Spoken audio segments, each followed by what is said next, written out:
Hey there, Dani K coming to you from Dani K Gym and Wellness. Today's tip comes to you from Brenda, who is a gym member here. She wants to know that if she's already lost, like weight that she's already wanted to lose. And so, but she would like to, I guess that was her goal weight. And then, there's still some more weight that she, wants to continue as she's seeing, the results. She wants to continue to lose a little bit, a couple more pounds, whatever. So the question is, should she, since muscle weighs more than fat, should she stop doing the weights and continue to just do the cardio so that she loses the weight? Well, in theory, maybe. But in actuality, the cardio will help you lose the weight. But, and in just the few extra pounds or vanity pounds or whatever else, that's left for you, Brenda, and for anyone, if you lose and not tone at the same time, you tend to lose the elasticity in your skin. More so for people that have a lot more weight to lose than just a couple of, 10, 15, 20 pounds kind of thing. And then what happens when you lift the weights, you're increasing your lean tissue, you're speeding up your metabolism, you're getting an you're getting more of an afterburn after your weights. And then remember, I've said in a couple other videos or a couple of videos ago that the afterburn is what your body is going through. Your body after working out is getting hours of afterburn, so your body is feeling like it's still working out. It's still burning calories as if it's working out when you're, after you've lifted the weights. So my answer to you, Brenda, is no, don't stop doing the weights. Yes, it may slow the scale down. However, if let's just say you have, and I don't know, I'm just picking a random number. Let's just say you have 15 more pounds that you want to lose to get, to get the scale to where you want it to be. But let's say, you lose 10 of those pounds and you didn't lose that 5, but you're in the size gene, or you feel better or look better as if you did lose the 15 because the muscle kind of compacted. You've lost the fat, and for lack of a better word, I'm not saying, Brenda, that you're bumpy and lumpy, but fat is bumpy and lumpy. If you look at my my samples of fat and muscle that I have out there, fat is all over the place and it's bumpy and lumpy. If you look at the muscle sample, it's all like smooth. And that's the muscle. And the muscle is out there. I have, a sample of a pound of fat and a pound of muscle, where the pound of muscle is a little bit smaller than the pound of fat. So when you lose fat and you're increasing lean tissue, so let's just say you lost a pound of fat, but you gained a pound of muscle, so the scale didn't go anywhere. So, if your pound of fat fit in this hole, your pound of muscle now fits in this hole. So whereas you didn't lose a pound, but look how many inches or the size that you lost.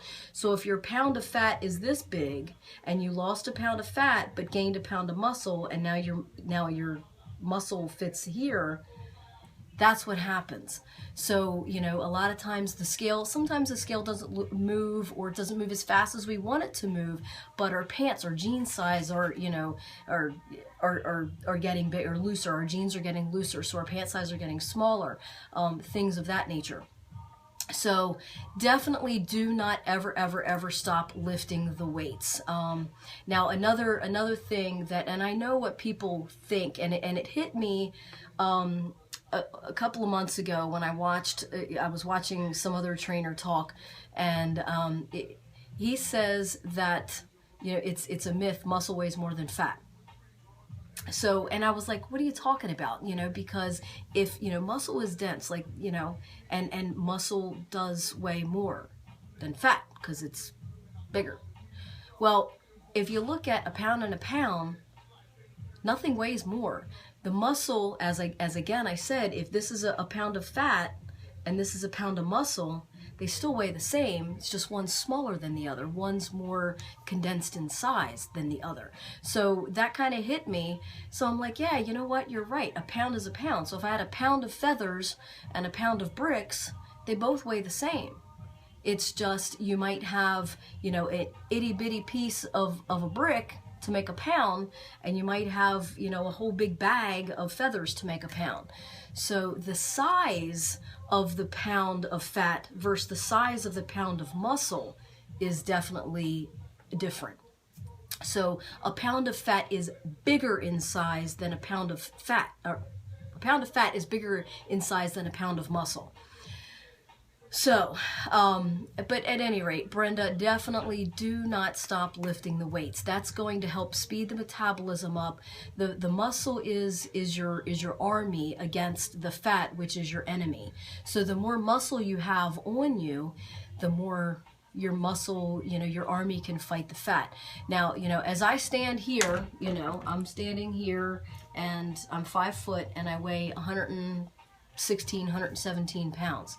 Now, if I didn't have all this muscle on me, I probably would weigh, at my size, you know, as little as I am, I probably would only weigh 99 pounds, 100 pounds.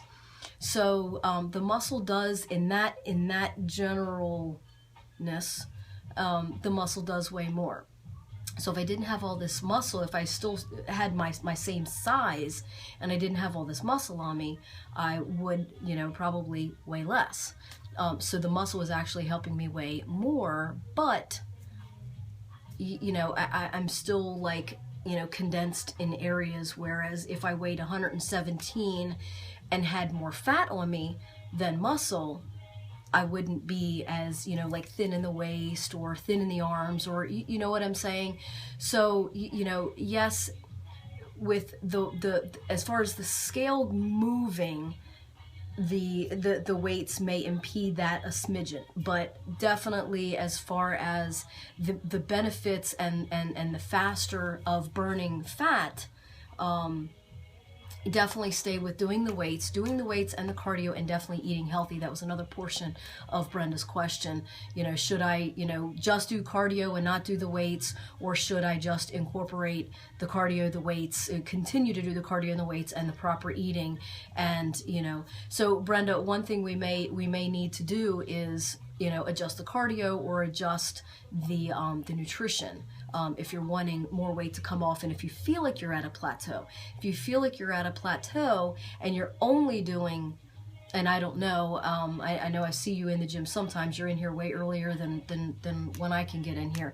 But if you do 3 days of weights, definitely try and get at least 5 to 6 days of cardio in. If you're only getting 3 days of cardio in, then definitely bump that cardio up a little bit, you know, and make sure that we're on, you know, the correct caloric intake to, you know, see some scale moving as well. I know it gets frustrating when y'all don't see the scale moving, but when you see the inches, you know, when you see some, you know, some definite body fat coming off of your body, and, you know, the jean sizes are getting bigger and stuff, that's a plus, you know.